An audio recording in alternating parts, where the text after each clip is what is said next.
Hi, everyone. Welcome to another Tuesday Newsday. I'm Alternis. I'm the Community and Marketing Director for Catalyst, and I'm here with Herb Beas. How are you, Herb? I'm all right. How about yourself? I'm good. I'm excited to be here with you. This is our first time officially meeting, but I know you from your online presence and cackling at Gothic people. I don't always cackle. Sometimes I can say There's a something lot of useful. cackling. Yeah, well, yes, but there's a lot of cackling. Yes. Yes, there is. Well, I am super excited. Ooh, Ray's in chat. Hi, Ray. I'm super excited to hear you talk about Gothic, and I want to get to know you a little better. And you've got a long history with BattleTech, so definitely want to hear all about that. But I do have some news first. So let's go to the new releases. I've got the second playtest packet for BattleTech, for Classic BattleTech, launched last week. So we've got new proposed mobility rules for you guys to look through. If you want a lot of detail about it, I had Keith Hahn on last week to talk about it. So you can check out the last episode of Tuesday Newsday and see everything about that. But the playtest rules are being dropped in chat. Thanks, mods. The Core, a Battle Core Anthology Volume 1 audiobook is now available on Audible. So that's edited by Lauren Coleman, and the link will be dropped in chat as well. I kind of like, I see like the little preview of text on these from the links, and I kind of want to read like the back cover copy to you guys, but like it cuts off at a certain point, so it might be like really anticlimactic. So I'll just keep going. We've got The Good, the Bad, and the Sinless by Stephen Dedman. That's a Shadowrun novel. So that is out now, and has all of your Shadowrunny goodness needs. We've got BattleTech Gothic is available as of the 1st. So got a link for you guys to go get your copy of BattleTech Gothic. What's that about? What was that? What's that about? I don't know. Probably some Warhammer knockoff. Oh yeah. Oh, it's almost certainly. We've got available for pre-order now and launching on October 17th, the exclusive Gothic issue of Shrapnel, the BattleTech magazine. So this will include a piece by our very own moderator, Lorcan Nagel. So we're excited for that. We've got stories from Michael Stackpole, Jason Hansa, Tom Levine, Craig A. Reed Jr., and Brian Young. So all in the Gothic issue of Shrapnel. So that link is coming to chat as well. The October free BattleTech fiction, The Fox Marauders, a BattleTech Gothic short story by Brian Young, is dropping, or should be available now on the Catalyst store. So we have the link for that. Sorry, mods, I always try to like slow this down so that you're not just like copy, paste, but you know, stuff happens. October free Shadowrun fiction, Calaveras and Chrome by Christopher D. Schmitz is out. And I definitely see the back cover copy, but it cuts off mid-sentence. So that's another short story for free. We've got Shadowrun Risks and Rewards, the new source book. Discover the sand-covered legends of the Sixth World's Egypt. So we've got some good plot hooks in there and some deep lore for you. So that's exciting. Also, something cool about Risks and Rewards. It's the first book that we've dropped that I know we've talked before about the Dragon Scroll with artwork by Echo Chernik. And when it's ready, I think it's getting closer and closer, there's going to be an app that you can use to read the scroll and see a bunch of extra secrets in AR. And there's going to be some secrets within Risks and Rewards as well that you'll be able to use with that. So that's some kind of deep lore, exciting stuff. And then the TRO commemorative edition 3025 is available through PDF, but we did run out of copies, so we are transferring more copies over, and the physical copies will be back up very, very soon. Awesome. All right. So if you guys have questions for Herb, feel free to drop them in the chat throughout our conversation, and the mods will feed those to me. But in the meantime, hi Herb. Howdy. I liked your answer to this when we were in the pre-show, so I'm going to bring it up again. But ever since I first heard your name, I was like, how did we never get a Herb Beas Irby? Well, like I said, it was more or less because I refused to call attention to it. Just hope nobody notices. and it apparently it worked. So for a really long time. We didn't get the nuclear Irby until just about the end of my time running the Jihad arc, and then after that, it was kind of like nobody seemed to notice. I think everyone knew you first, and so when I came on and like I heard all like the eye rolling about Irbies and stuff like that, and then people would start to talk about this Herb Beas character, my brain would go Irbies. So I kind of put it together backwards in that way. But I think that would be really fun. Now you've been with, can you kind of like, let's start at the beginning. Like, how did you first get into BattleTech as a player, as an interest, stuff like that? I began playing BattleTech, I think, just before the end of high school. And we got into a very long-running BattleTech campaign, role-playing and tabletop, just a weekly game that I eventually became the GM for. And I'd always been, trying to be a sci-fi writer. And so at a certain point, I just started submitting ideas to FASA. I pitched a novel, I pitched an entire adventure pack, or I might have pitched two of them to FASA. And while they obviously never ran with them, but I did get what felt like a test, complete with essay questions and multiple choice. What I didn't realize is it was a contest for new writers, and it like even included like a style guide and stuff like that. But it was like obviously I did pretty well, and I guess that was it was probably a similar thing to what Bones was going through, Chris Strawson, because we both got brought on at about the same time. And yeah, my first professional gig was to do the Hell's Horses entry in the Crusader Clans Field Manual. Cool. And then the quick follow-up was the TRO 3060, and their related units. So from there, it was just, I basically was just kind of a starting up-and-coming sourcebook writer. Then was this the first gaming company that you worked for with FASA? Yep. Oh, awesome. Okay. Yep, that was my very first professional gig. Awesome. I mean, before this, it was the college newspaper doing a comic, and the college literary journal where I got a short story in. Oh, cool. Won a local contest. So man, just like leave college and jump right into the gaming industry. That's a dream. Basically, yeah. I could get a big kid job, or I could write for BattleTech, and that sounds way better. Well, writing doesn't, obviously, make a lifestyle.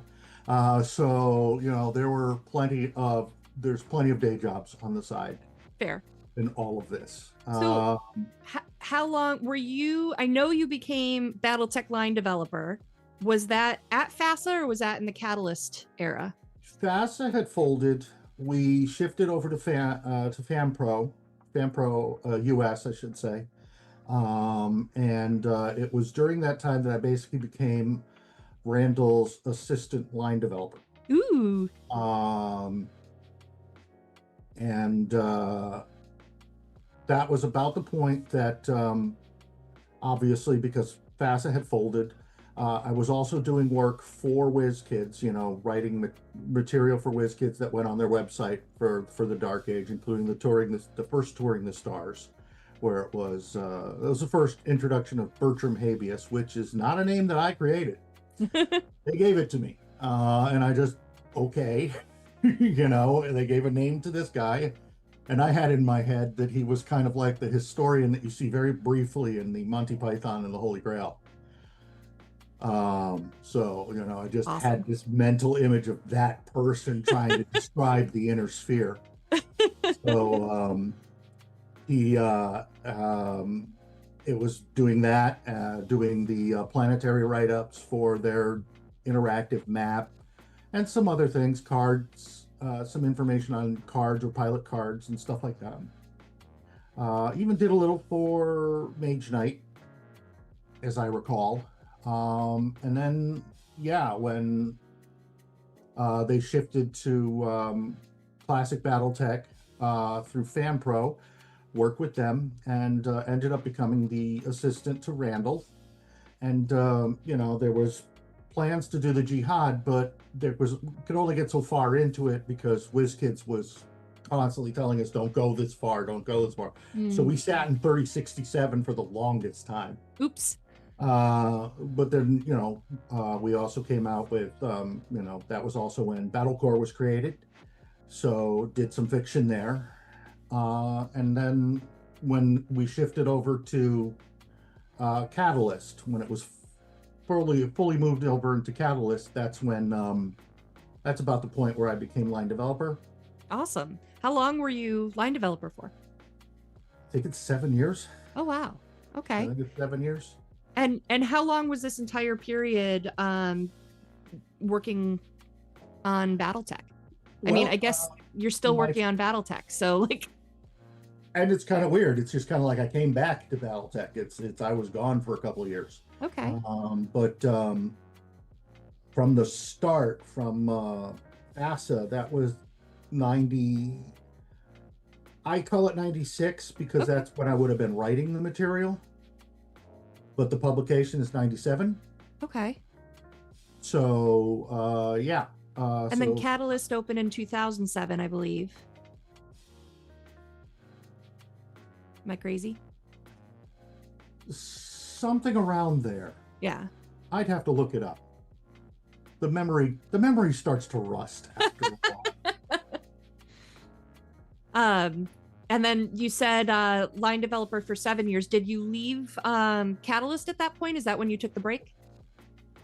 Not exactly. After the line developer phase, I basically was an considered an in-house writer for a couple of years, and then shifted back to freelance. Okay. And at a certain point, just basically stopped working for about a couple of years. Okay. Did you was it a burnout? Was it doing something else? Was it any burnout would be kind of part of it. Okay. It certainly would be kind of part of it. I mean, that was part of the reason of the standing down from developer duties. Is a bit on that burnout aspect. Fair. So because after a while, when you're the developer, it's one of those things that they always say, do something that you enjoy doing and you'll never work a day in your life. Those people are liars. Yeah, they are. Okay, because once you take something that you love to do and it becomes your job, there's always going to be an aspect that you start to resent, because not everything that you write is necessarily what you wanted to write. Yeah, fair. And toward the end, I was having more fun doing April 1 and Halloween gag products and other small, essentially silly PDF type work than I was advancing, you know, major line books and trying to fluff out a schedule, fluff out the book line schedule. I was making sure they got done, but I wasn't doing as much of the active writing on them. Sure. It was so I was ending up doing less writing Mm. and more just directing. So like I said, there's a certain amount of burnout there. And then there's yeah. Okay. So with oh, I remember my question. So one of the things we like to giggle a lot about a little behind the scenes is you're not official until you've ruined BattleTech in some way. So I did that from the start. What is your, do you have a story? Like Randall likes to giggle about like, oh yeah, well, it's been a while since I've ruined BattleTech, time to do it again. Do you have a story of like what was the release or the product or whatever that like you got the most banged up for? I mean, I ran the jihad. Okay. Like Okay. literally every book was ruining BattleTech at that Okay. stage. The jihad is your fault. Got it. Every single, yeah, even though the jihad was like sketched out in FASA's plans, even though WizKids used the jihad as a plot device to give us a period of post-war shell shock and a period of peace, and to jump us to the Dark Age. All of that was already there when I came along. But it's still your fault. A lot of it astonishingly undetailed. I'm responsible. So I line developed through the entire arc. Because of the lack of novels, we had to do it in source book format, and because it was one of those types of wars that was going to stretch on and on and on through years, rather than be resolved in the span of 2 novels, and we tell it a post-mortem style. There was an awful lot of I went with a fog of war approach of the, what I called the CNN as it happens approach, because that was my recollection of kind of like back when we had the first Gulf War, was about how, you just follow everything going a breakneck pace like that, and you learn more details only after, the dust settles from several months before. So gotcha. I was doing that with the whole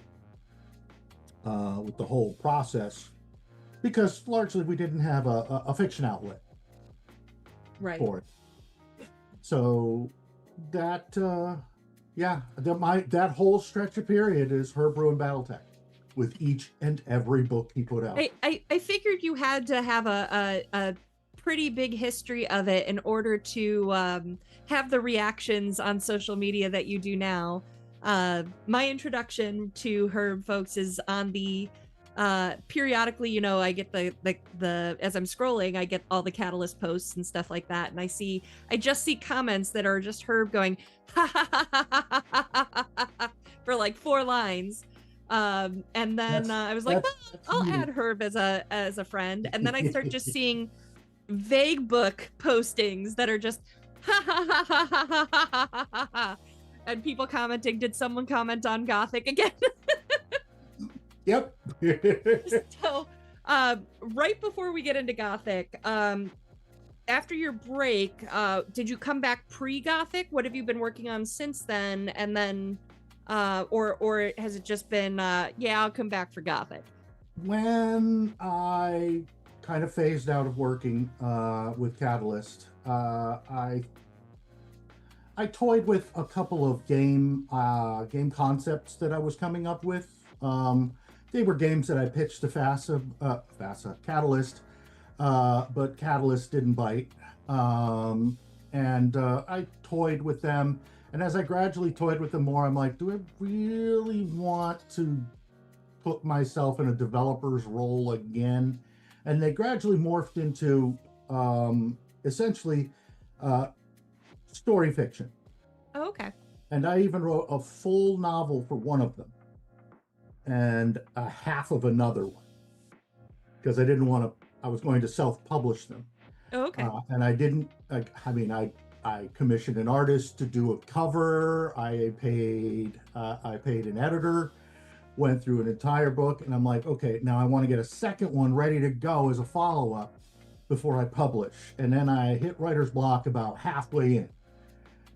And while I hit writer's block about halfway in, I went,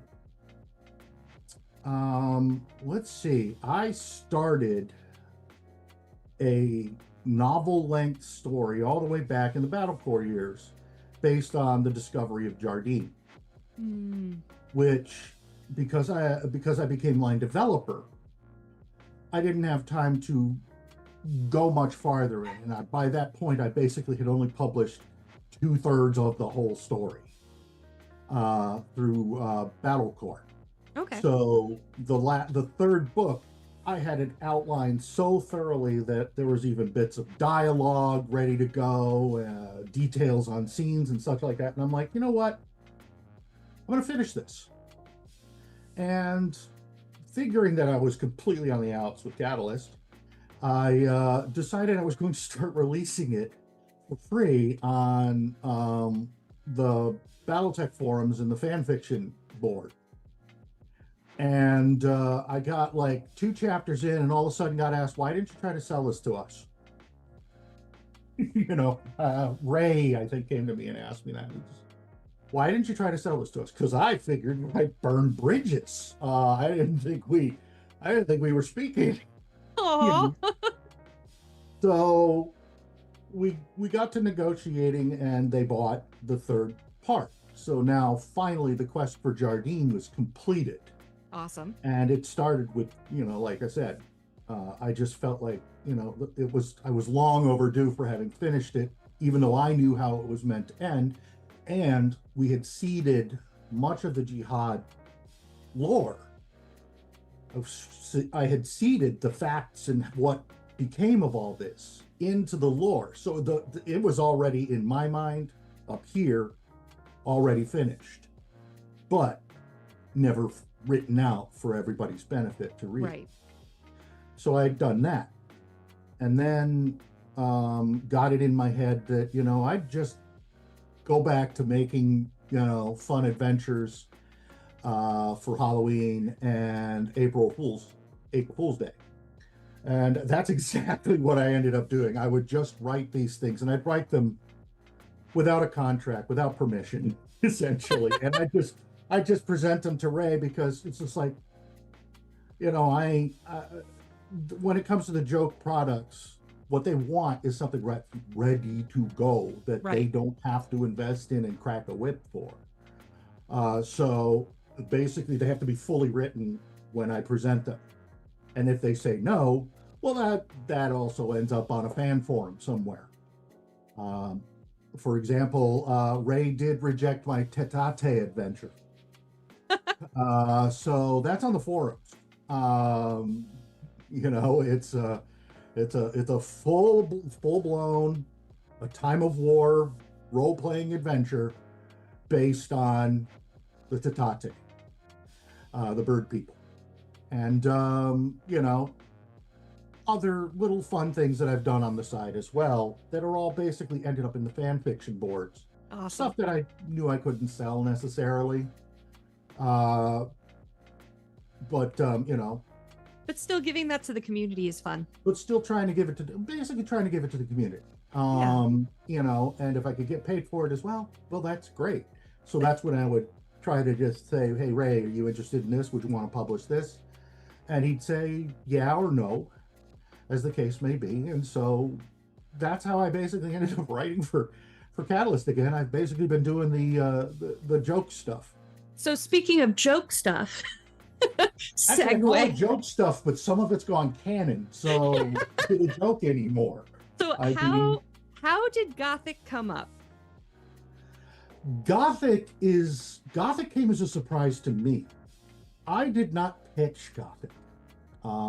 They came to me and said, "Well, Lauren's got this idea of trying to do a series of box sets that are still BattleTech, but have a different aesthetic.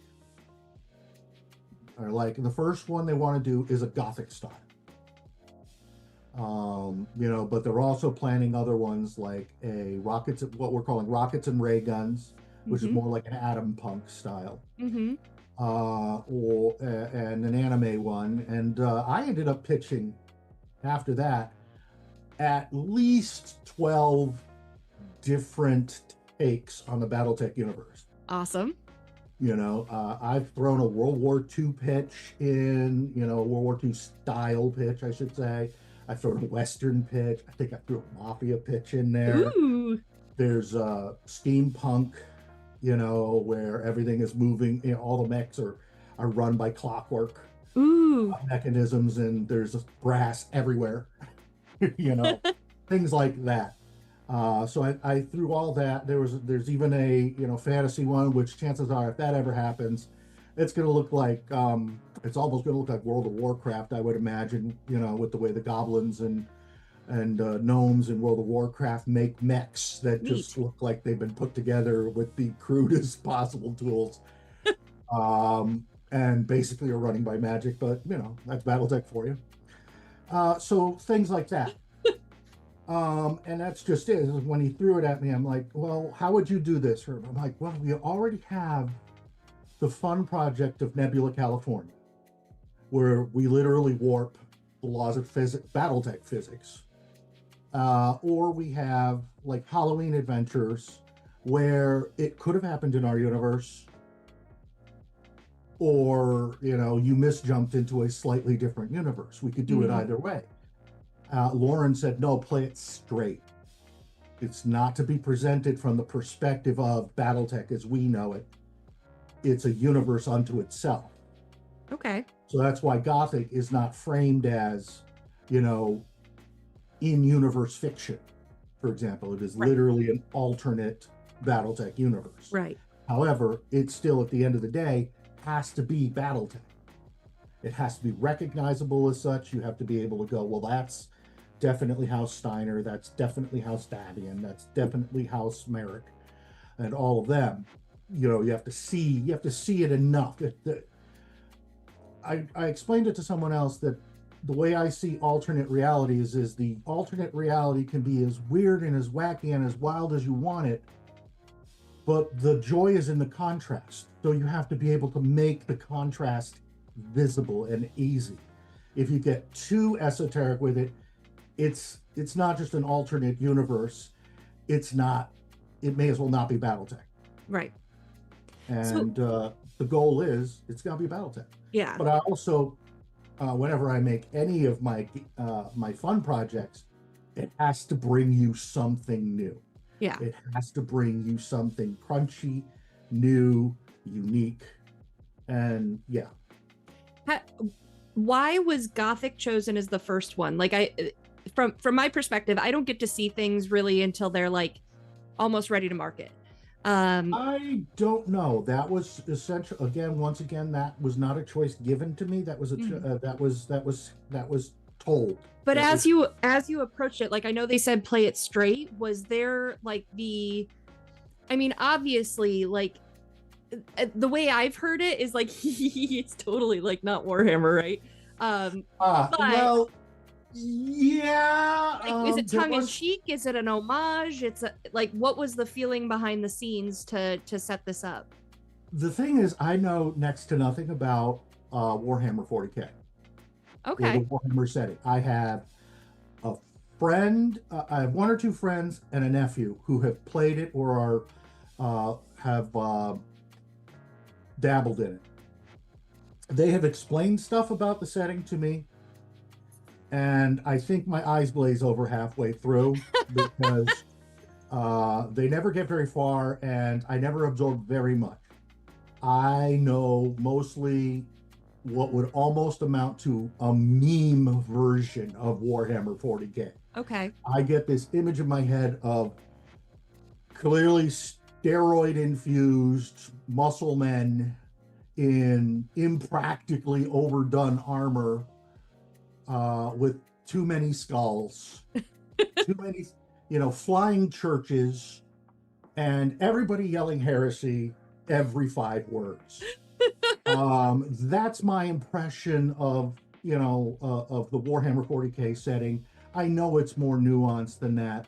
I know there's aspects of there's the alien threat. Hyperspace is literally the hell dimension. It's forces of chaos versus forces of versus humanity, essentially, and other alien races, that many of which are taken from classic fantasy. So there's orcs and stuff like that. And I get some of the idea, the nuance of it, but I don't know enough, in my opinion. I don't really know enough to make a fair parody of it. Okay. So when they said Gothic, I'm like, okay, they already told me the artistic style is going to be this kind of medieval Gothic style. There is going to be the church spire-y look and things like that nature. I didn't want to bring in aliens. I didn't want to bring in demons. Instead, I ended up with something that was more like I thought of classic Gothic literature, like Mary Shelley. Essentially vampire lore and Frankenstein kind of thing. Okay. And I realized there's actually little bits of actual BattleTech lore that suggest ways that you could do it. Ooh. In the BattleTech setting. There's some of these things are literally flippant remarks made by characters in novels or source books. So I just said, okay, they made in this universe, they took alien fauna and weaponized them. Ooh.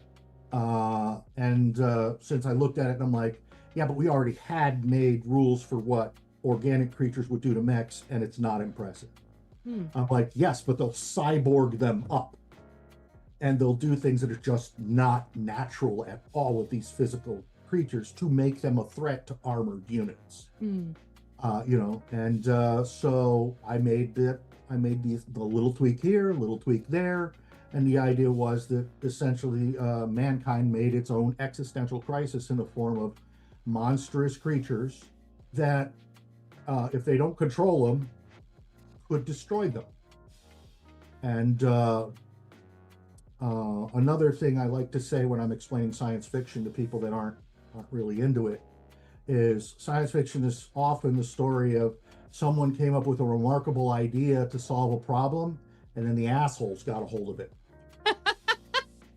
And well, in this case, the BattleTech universe is nothing if not run by assholes. It is every house lord, every general, every corporate entity, a whole bunch of the people that are up in the power, the highest tiers of power, are just assholes. There's no better term for it. It's the Game of Thrones element of the political structure. Effectively, yes. And it's just like, how can we turn this to our advantage or misuse it to our advantage? And then, boom, abominations. And naturally, the disasters that will befall using this stuff indiscriminate. So the BattleTech, the Gothic universe was one that's basically in a declining state, even worse than the succession wars of our time. And so that definitely not 40K inspired. Except they're, obviously aesthetic elements, but these are aesthetic elements that are also common in an awful lot of medieval Gothic lore and story and film. Awesome. Things of that nature. That's what I was going for. Awesome. Neat. That's something I wouldn't have known without having talked to you. So that's really exciting. It's why I cackle. It's one of the largest reasons I cackle when the criticisms come in is, oh, Herb was stealing from 40K and Trench Crusade. First, I never even heard of Trench Crusade until I was halfway through writing this. And I even had to ask, what's Trench Crusade? And it's just like, is it 40K? And I've been told that it's not 40K. So I don't even know for sure if it's 40K or not, or somebody's pulling my leg.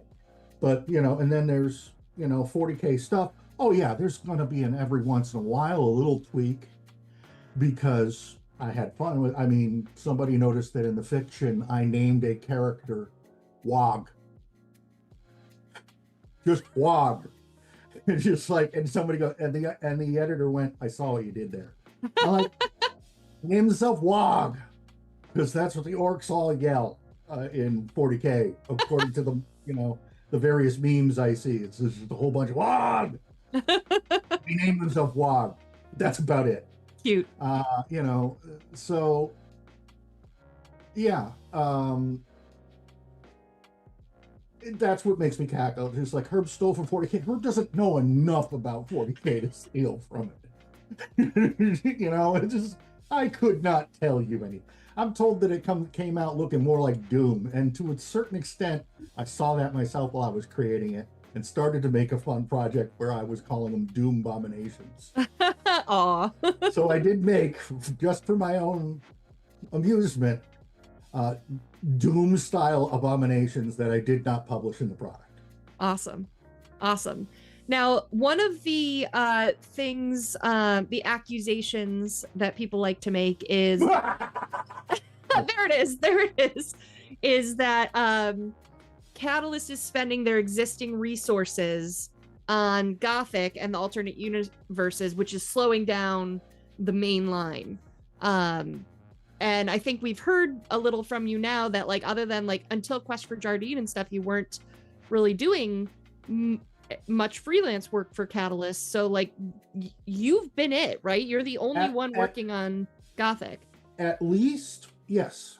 I was the only one doing any writing on Gothic, and I was not assigned to. I had no other serious commitments. Mm-hmm. The only other things that I'm doing, as a matter of fact, it's the same situation right now. I'm working on the rockets and ray guns one, and at the same time I'm writing. I'm trying to shepherd the Halloween adventure, which I wrote in full. Again, like I said before, I do these things in full. Well, now the Halloween adventure, then, if it's delayed, there's gonna be. Like, don't delay because of alternate universes, Herb. No, the writing is done. Okay. The writing is done. I believe it's even been reviewed. It's supposed to go to an editor. But for whatever reason, I keep having to tap their shoulders like every week or so and say what's going on, because I mean, it's got to get the layout. Yeah. Hey Ray, what's going on? And it's like, I don't know what's going on, and I have to keep tapping Ray's shoulder, going, "What's going on?" And then I start crying and getting nervous, and he stops paying attention to me. Because those resources shouldn't be stopped for alternate universes. No, but for me, our joke projects cannot be delayed. My jokes will not. I can assure you that at least it's not happening on my end. Awesome. Because as we speak, I've finished that adventure and it's handed in, and it's just waiting to go through a couple more steps. Cool. Which is a quick editorial pass and then layout. Mm-hmm. And hopefully it'll be out by Halloween. Yeah, we've got 24 days. That's my hope. I don't know if it'll happen, but if it doesn't happen, I promise you it isn't me. Okay. Because I'm already on the April Fool's one. Yeah. I'm already on an April 1. Awesome. So in terms of now that Gothic is out there, like we've been talking about it for quite a while and stuff like that, and it's been gearing up. And I know even when I reached out to you to come on the show, you were like, "Oh, it's releasing? I thought it was already out."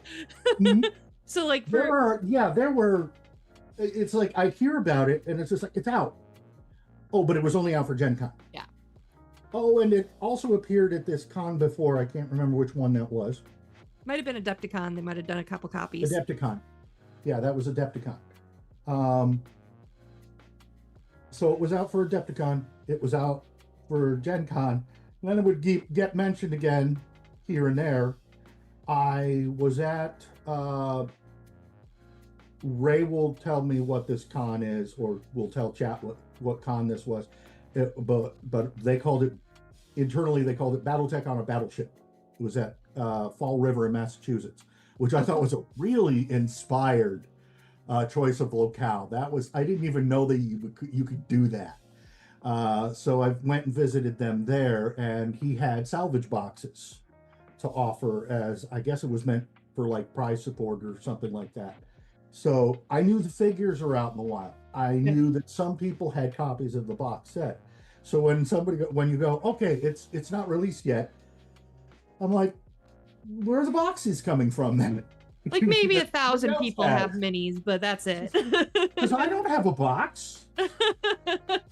Well, it is officially out, so you can get your copy on the Catalyst store. I do want to switch over to Q&A here in a minute. So any last things you want to comment on or say about Gothic and the process to get it out?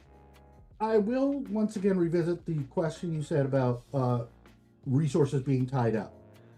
I don't know what the situation is with Catalyst production cycles, but all I can say is I would not have been writing anything else. Mm-hmm. You know, there was using me to write Gothic didn't take away from anything else. I believe Marco was the one who did most of the art. I believe at the time that was his test. That Mm-hmm. was his they wanted to see what he was capable of. So essentially this was his job application, his training paces, whatever you want to call them.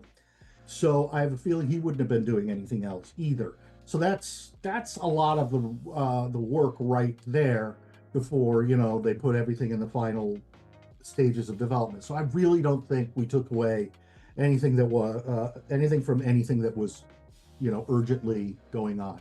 Cool. If Okay. that makes sense. Myth busted. Awesome. I'd like to think so anyway. So let's head on over to our Q&A doc. There's a bunch in here. So exciting.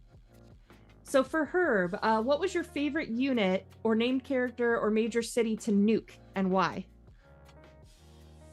Favorite unit, named city, or character to nuke and why?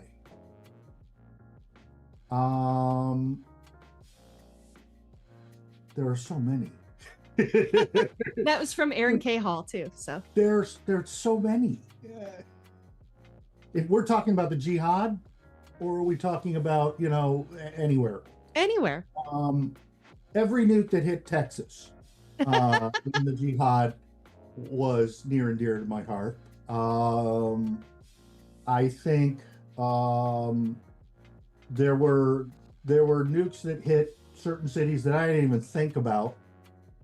Didn't think twice about. I think Riga was on our list for something. I think that really had to do with something from back in the IRC chat room days. I think one of the ones we were the most careful with when it came to characters to die was Jamie Wolf. Ooh. And we wanted to give him a send-off that was worthy of a legend. And my original plan for that did have him like dying by nuclear explosion, but then I realized it didn't make sense. Another writer came up with something better, and I worked that in instead. I think actually, if you want to get down to it, I think my favorite nuking is the Master, at his point of view. On screen, his point of view, we're not going to have there's no body, so therefore he survived. No, you watch him die on screen, and he's looking at it like it's summer rain. Like Herb on Facebook when people say that Gothic is a ripoff of Warhammer. Exactly. That's actually the image that I try to make. 117 Aster asks, does the Black Marauder and other mech cryptids like the Phantom of the Arena exist in Gothic, or are they from the Gothic universe and bleeding into reality? Oh, that's a fun one. I wouldn't know if they're necessarily bleeding into reality, but misjumps are a thing. And as demonstrated in my Empires of Flame adventure, misjumps can apparently drop you into an alternate timeline. But I'm the type of person that would actually go down the rabbit hole of looking up when these things first appeared, and determining what happened. Like someone interviewed me, Sean interviewed me for Sarna, and asked if Bertram Habeas, what would his fate be in the Gothic universe. I'm like, well, he's not even born yet. The Gothic universe is currently, the present time in Gothic universe is 3015, so he's not technically born yet. But then I went on this detailed what would happen if he was, and how his life would have gone differently. And I'm like, and there's a very good chance that he became abominated. Damn. And never became a historian, never became a learned professional kind of character that he was. He probably became essentially a frayed monster. But that would be a tale for Gothic's future. So nothing's happened to him yet. Cool. But if I found out, say, like the Black Marauder dates back to Star League times and stuff like that, yeah, there might be an equivalent walking around in the Gothic universe. What was the other one that you mentioned? It was the Black Marauder and other mech cryptids like the Phantom of the Arena. Yeah. Yeah, because everybody has arenas in the Gothic universe, just about. They use them to test their monsters or to retire their monsters, whichever's more convenient. Phil Abramowitz asks, why the decision to break up the FWL in the Jihad? The Free Worlds League had for one thing, the Free Worlds League has always had the greatest number of subdivisions that operate semi-independently. So it's the one that's most likely going to break up and survive in a broken state. And it'd still survive in a broken state. They're also the ones that are completely riddled with the Word of Blake at the time. So when the Jihad erupts, and especially when the Word of Blake has control over all your communications, everybody is getting different, tales of what's going on out there. It's the most logical outcome when it comes down to the Free World League collapsing. It's just the most logical.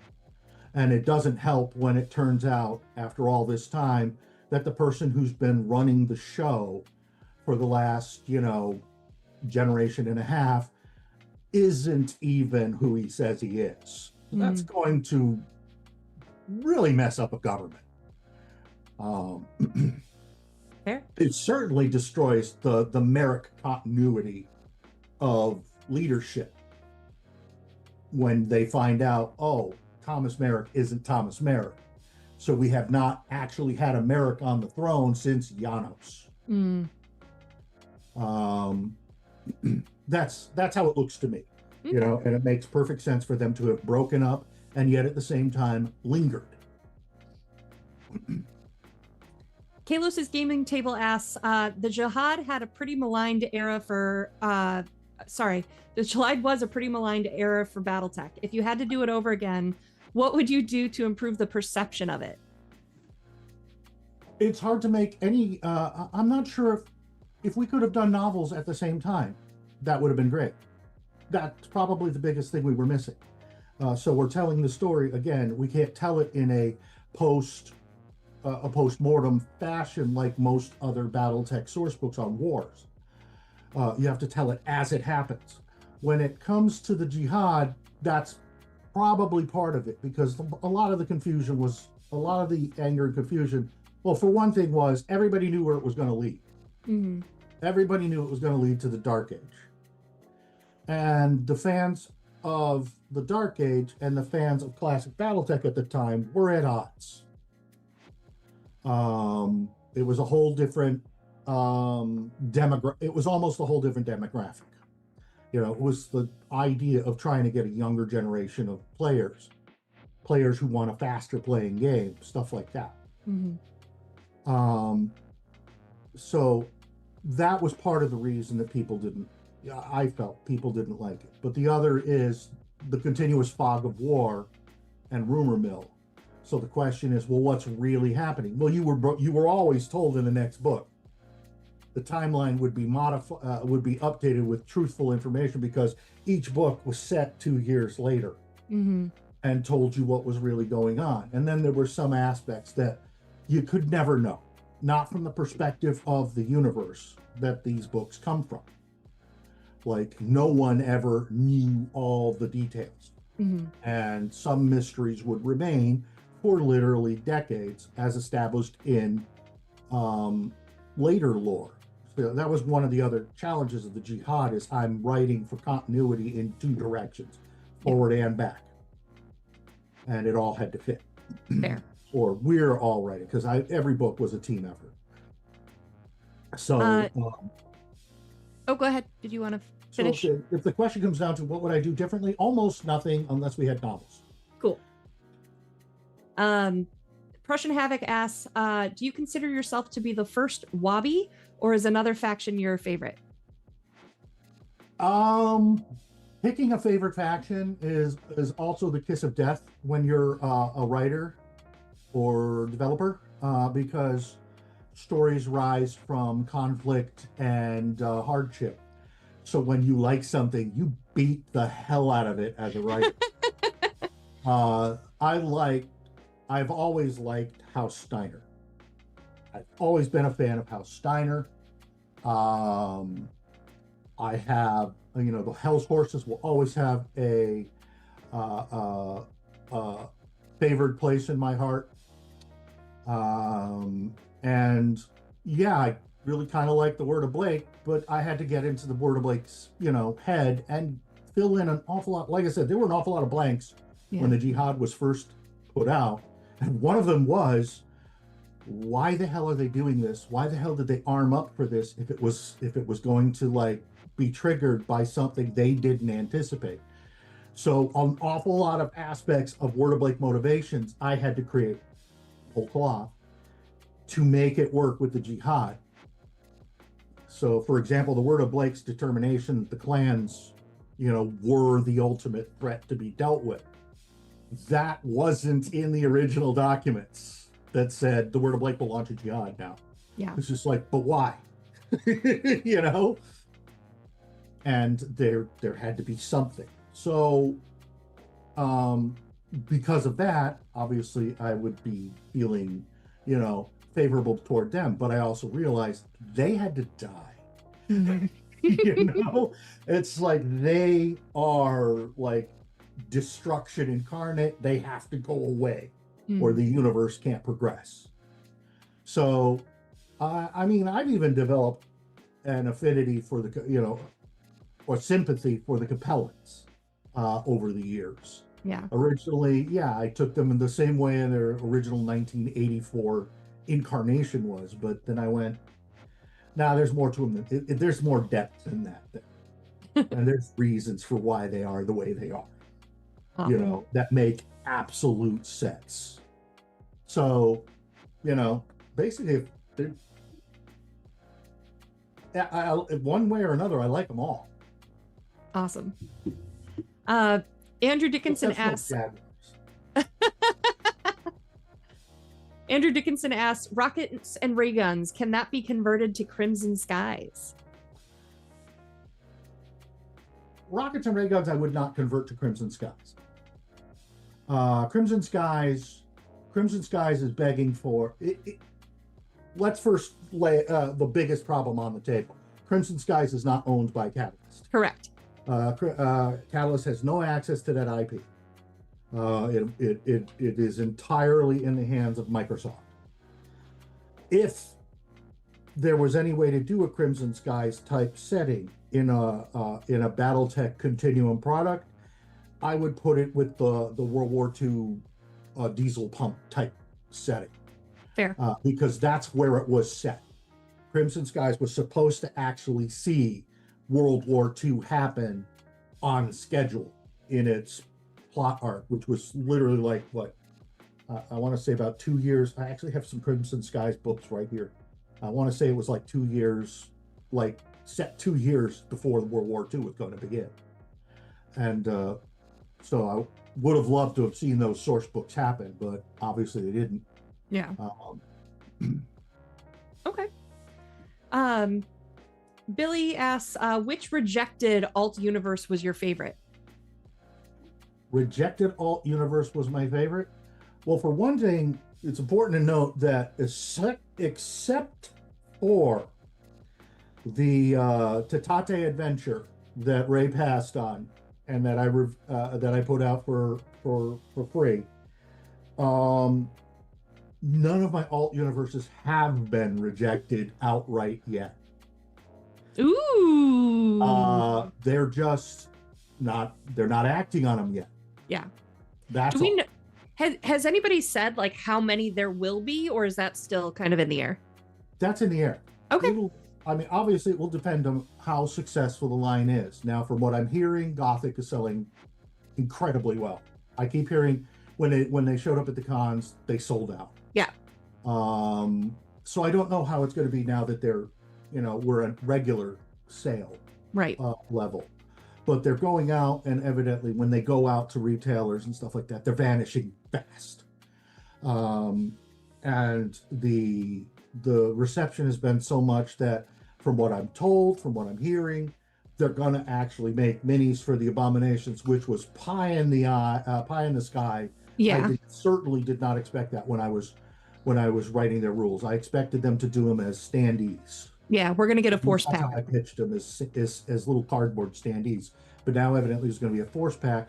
But I understand there is some challenges because the smallest scale Abominations are basically infantry sized to battle mechs. So the details might not come through very well, and that might be a technical problem. Mm-hmm. So,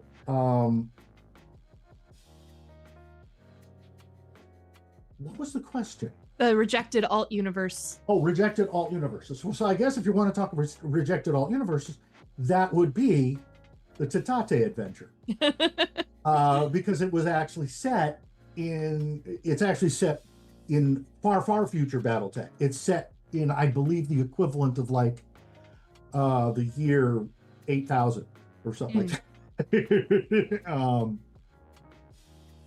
So that would be that for rejected. If we're talking about the ones that haven't been enacted on, but I'll be honest, I'd really look forward to the World War II one. Okay, cool. I mean, between having already made rules for converting World War II units to BattleTech, I would have a blast with that. Awesome. Billy also. Oh, that was a question you had asked. It's all going to come down to how well they sell, I imagine. So if say Rockets and Ray Guns falls flat on its face, there may not be an anime. Yeah. But they really do want to do an anime, so maybe they'll still do an anime. But if both of them, if overall it turns out to be more costly than it's worth, right, it's going to be a legitimate business decision to say no, we're not doing it anymore. Right. So I guess we're all in wait and see mode. Okay. It's 1 minute till, so I'll ask you one more question. So a quick answer. Billy asks, are any of the alt universes set in the Ilkhan era?